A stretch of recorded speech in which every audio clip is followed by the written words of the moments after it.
સંજય, આપણે આમ ક્યાં સુધી મળતા રહીશું? ચાલો હવે આપણે લગ્ન કરી લઈએ.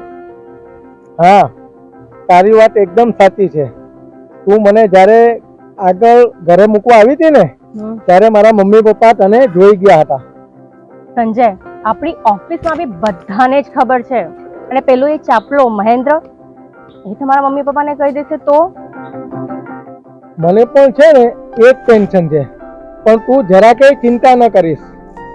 કોઈ પણ સંજોગમાં હું તારી સાથે જ લગ્ન કરીશ. ગામડાની છોકરીને તો હું અપનાવીશ જ નહીં.